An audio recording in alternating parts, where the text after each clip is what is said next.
and not being able to. And I was just a little kid, so I didn't really understand why. But as I got older, I realized we had drug addiction in my family, including later cocaine addiction. And I've been thinking about it a lot lately, partly because it's now exactly 100 years since drugs were first banned in the United States and Britain, and we then imposed that on the rest of the world. It's a century since we made this really fateful decision to take addicts and punish them and make them suffer because we believed that would deter them, it would give them an incentive to stop. And a few years ago, I was looking at some of the addicts in my life who I love and trying to figure out if there was some way to help them.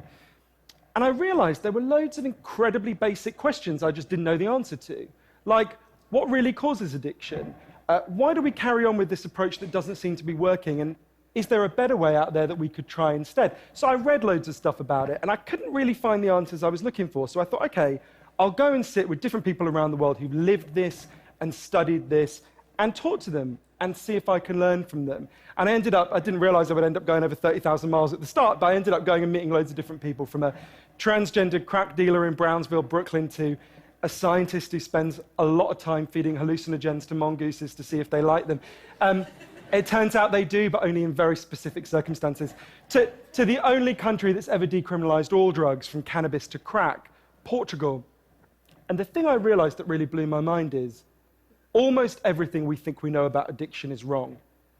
And if we start to absorb the new evidence about addiction, I think we're going to have to change a lot more than our drug policies.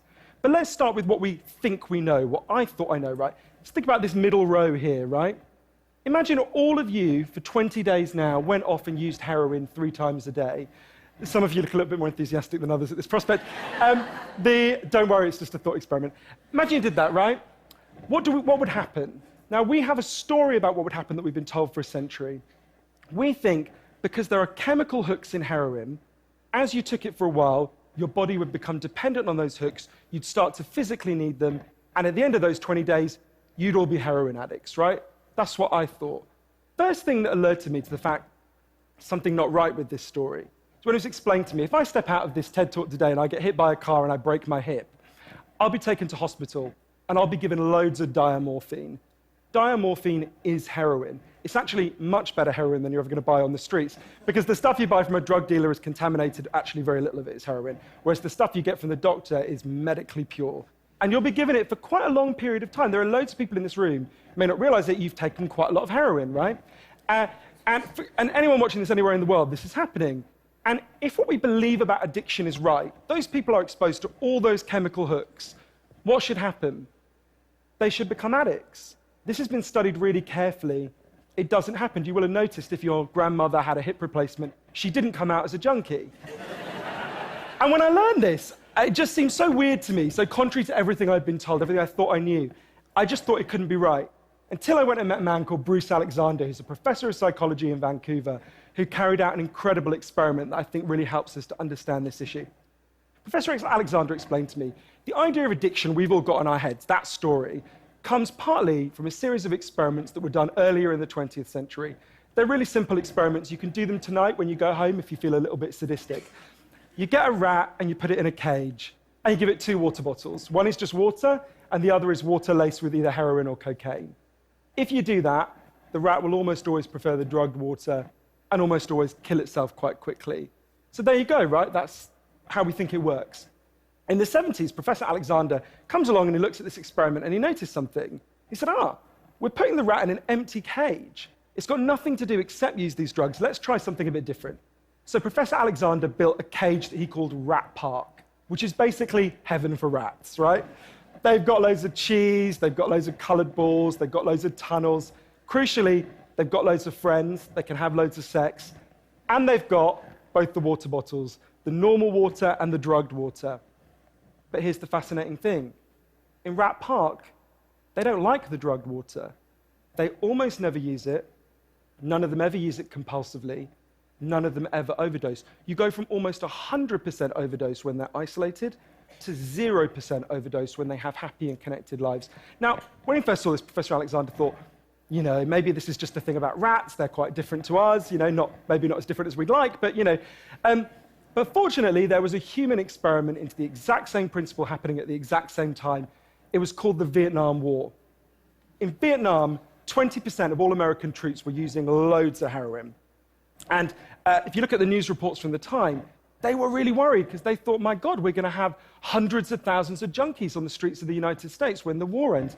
It made total sense. Now, those soldiers who were using loads of heroin were followed home. The Archives of General Psychiatry did a really detailed study, and what happened to them? It turns out they didn't go to rehab. They didn't go into withdrawal. 95% of them just stopped. Now, if you believe the story about chemical hooks, that makes absolutely no sense. But Professor Alexander began to think there might be a different story about addiction. He said, what if addiction isn't about your chemical hooks? What if addiction is about your cage? What if addiction is an adaptation to your environment? Looking at this, there was another professor called Peter Cohen in the Netherlands who said, maybe we shouldn't even call it addiction. Maybe we should call it bonding. Human beings have a natural and innate need to bond. And when we're happy and healthy, we'll bond and connect with each other. But if you can't do that because you're traumatized or isolated or beaten down by life, you will bond with something that will give you some sense of relief. Now, that might be gambling, that might be pornography, that might be cocaine, that might be cannabis, but you will bond and connect with something because that's our nature. That's what we want as human beings. And I think, at first I found this quite a difficult thing to get my head around, but one way that helped me to think about it is, and I can see, I've got over by my seat there a bottle of water, right? I'm looking at lots of you, and lots of you have bottles of water with you, right? Forget drugs, forget the drug war. Totally legally, all of those bottles of water could be bottles of vodka, right? We could all be getting drunk, I might after this. But we're not, right? Now, because you've been able to afford the approximately £1 gazillion that it costs to get into a TED Talk, I'm guessing you guys could afford to be drinking vodka for the next 6 months. You wouldn't end up homeless. You're not going to do that. And the reason you're not going to do that is not because anyone's stopping you. It's because you've got bonds and connections that you want to be present for. You've got work you love. You've got people you love. You've got healthy relationships. And a core part of addiction, I came to think, and I believe the evidence suggests, is about not being able to bear to be present in your life. Now, this has really significant implications. The most obvious implications are for the war on drugs, right? In Arizona, I went out with a group of women who were made to wear T-shirts saying I was a drug addict and go out on chain gangs and dig graves while members of the public could jeer at them. And when those women get out of prison, they're going to have criminal records that mean they'll never work in the legal economy again. Now, that's a very extreme example, obviously, in the case of the chain gang, but actually almost everywhere in the world we treat addicts to some degree like that. We punish them, we shame them, we give them criminal records, we put barriers between them reconnecting. There was a doctor in Canada, Dr. Gabor Mate, an amazing man, who said to me, if you wanted to design a system that would make addiction worse, you would design that system. Now, there's a place that decided to do the exact opposite, and I went there to see how it worked. In the year 2000, Portugal had one of the worst drug problems in Europe. 1% of the population was addicted to heroin, which is kind of mind-blowing. And every year, they tried the American way more and more. They punished people and stigmatized them and shamed them more. And every year, the problem got worse. And one day, the Prime Minister and the leader of the opposition got together and basically said, look, we can't go on with a country where we're having ever more people becoming heroin addicts. Let's set up a panel of scientists and doctors to figure out what would genuinely solve the problem. And they set up a panel led by an amazing man called Dr. João Goulão to look at all this new evidence. And they came back and they said, decriminalize all drugs, from cannabis to crack. But, and this is the crucial next step, take all the money we used to spend on cutting addicts off, on disconnecting them, and spend it instead on reconnecting them with the society. And that's not, essentially, that's not really what we think of. What they did wasn't really what we think of as drug treatment in the United States and Britain. So they do residential rehab, they do psychological therapy that does have some value. But the biggest thing they did was the complete opposite of what we do. A massive program of job creation for addicts and microloans for addicts to set up small businesses. So say you used to be a mechanic. When you're ready, they go to a garage and they'll say, if you employ this guy for a year, we'll pay half his wages. The goal was to make sure that every addict in Portugal had something to get out of bed for in the morning.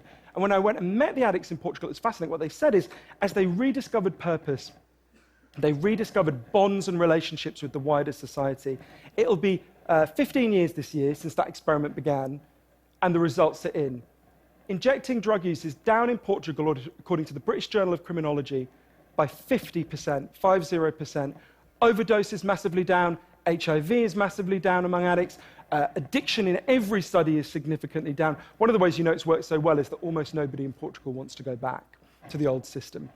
Now, that's the kind of political implications. I actually think there's a layer of implications to all this research below that. You know, we live in a culture where people feel really increasingly vulnerable to all sorts of addictions, whether it's to their smartphones or to shopping or to eating. You know, before these talks began, you guys know this, that we were told we weren't allowed to have our smartphones on. And I have to say, a lot of you looked an awful lot like addicts who were being told their dealer was going to be unavailable for the next couple of hours. And, you know, a lot of us feel like that. And it might sound weird to say, oh, you know, I've been talking about how disconnection is a major driver of addiction. But weird to say it's growing because you think, well, we're the most connected society there's ever been, surely. But I increasingly began to think that the connections we have, we think we have, are like a kind of parody of human connection. If you have a crisis in your life, you'll notice something. It won't be your Twitter followers who come to sit with you. It won't be your Facebook friends who help you turn it round. It'll be your flesh and blood friends who you have deep and nuanced and textured face-to-face relationships with.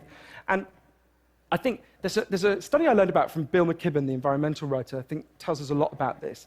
It looked at the number of close friends the average American believes they can call on in a crisis. That number has been declining steadily since the 1950s. The amount of floor space an individual has in their home has been steadily increasing. And I think that's like a metaphor for the choice we've made as a culture, right? We've traded floor space for friends, we've traded stuff for connections, and the result is that we are one of the loneliest societies there has ever been. And yet, Bruce Alexander, the guy who did the Rat Park experiment, says, we talk all the time in addiction about individual recovery, and it's right to talk about that, but we need to talk much more about social recovery. Something's gone wrong with us, not just as individuals, but as a group. And we've created a society where, for a lot of us, life looks a whole lot more like that isolated cage and a whole lot less like Rat Park. If I'm honest, this isn't why I went into it, right? I didn't go in to discover the political stuff, the social stuff. I wanted to know how to help the people I love. And when I came back from this long journey and I'd learned all this, I looked at the addicts in my life, and if you're really candid, it's hard loving an addict, and there's going to be lots of people who know in this room you are angry a lot of the time. And I think one of the reasons why this debate is so charged is because it runs through the heart of each of us, right? Everyone has a bit of them that looks at an addict and thinks, I wish someone would just stop you. And the kind of script we're told for how to deal with the addicts in our life is typified by, I think, by the reality show Intervention. If you guys haven't seen it, I think everything in our lives is typified by reality TV, but that's another TED Talk. If you've never seen the show Intervention, it's a pretty simple premise. You get an addict, all the people in their life, gather them together, and say, if you don't shape up, confront them with what they're doing, and they say, if you don't shape up, we're going to cut you off, right? So what they do is they take the connection to the addict and they threaten it. They make it contingent on the addict behaving the way they want. And I began to see why that approach doesn't work. And I began to think that almost that's like the importing of the logic of the drug war into our private lives. So I was thinking, well, how can I be Portuguese, right? And what I try to do now, and I can't tell you I do it consistently, and I can't tell you it's easy, is to say to the addicts in my life that I want to deepen the connection with them, to say to them, I love you whether you're using or you're not. I love you whatever state you're in, and if you need me, I'll come and sit with you, because I love you and I don't want you to be alone or to feel alone. And I think the core of that message, you're not alone, we love you, has to be at every level of how we respond to addicts, socially, politically, and individually.